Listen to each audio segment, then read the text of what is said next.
বন্ধুরা, ভাবুন তো, সমুদ্রের নিচে ঘুমিয়ে থাকা এমন এক খনি যার মূল্য স্বর্ণের থেকেও বেশি। সেই খনি আবার বাংলাদেশে।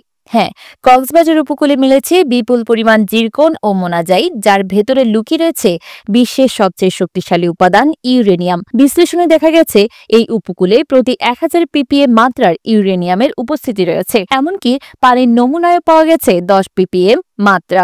এই গবেষণার পেছনে রয়েছেন বিজ্ঞানী ডক্টর আশরাফ আলী, যিনি প্রথম এমন গুরুত্বপূর্ণ তথ্য প্রকাশ করেছেন। তবে ইউরেনিয়ামের খোঁজ এই প্রথম নয়। বাংলাদেশে এর ইতিহাস শুরু 1975 সালের মৌলভীবাজারের হাড়গাছা পাহাড়ে।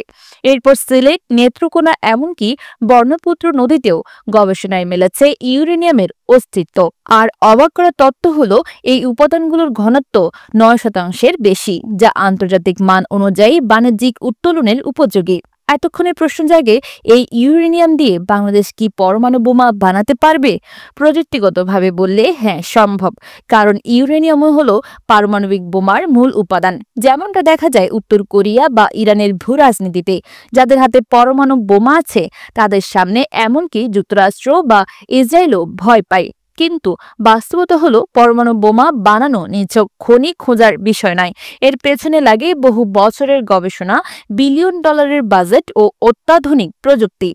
আর এর চাইতেও বড় বাধা আন্তর্জাতিক নিষেধাজ্ঞা। বাংলাদেশ যদি গোপনে পারমাণবিক অস্ত্র তৈরি করে, তাহলে এক মুহূর্তে চাপিয়ে দেওয়া হবে অর্থনৈতিক ও সামরিক অবরোধ। বন্ধ হয়ে যাবে ব্যবসা, বিদেশি সাহায্য, এমনকি অস্ত্র কেনা পর্যন্ত। তার উপর রয়েছে প্রতিবেশী দেশগুলো চোখ রাগানি। ভারত ও পাকিস্তান উভয়ে পরমাণু শক্তিধর।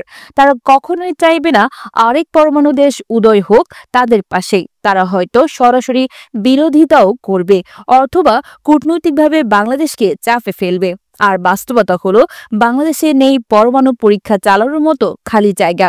এই দেশ ঘন বসতিপূর্ণ। একটি পরমাণু পরীক্ষা মানেই কোটি মানুষের জীবনের ঝুঁকি। তাই সত্যিটা হলো, বাংলাদেশে ইউরেনিয়াম থাকলেও এখনোই তা বোমা বানানোর স্বপ্ন দেখার মতো নয়।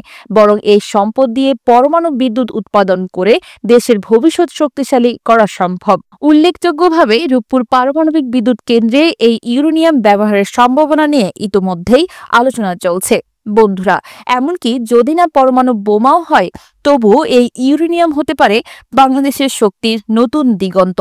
তাহলে আপনাদের মতে কি করা উচিত?